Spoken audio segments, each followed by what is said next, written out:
අඳුරනවනේ. නෑ. එන බැලයි.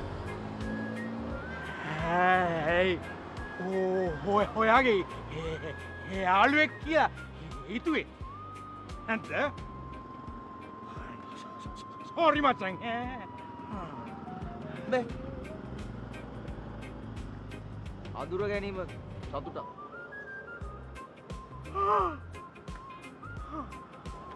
ඇත්තටම කවුද අයියේ ඔයා?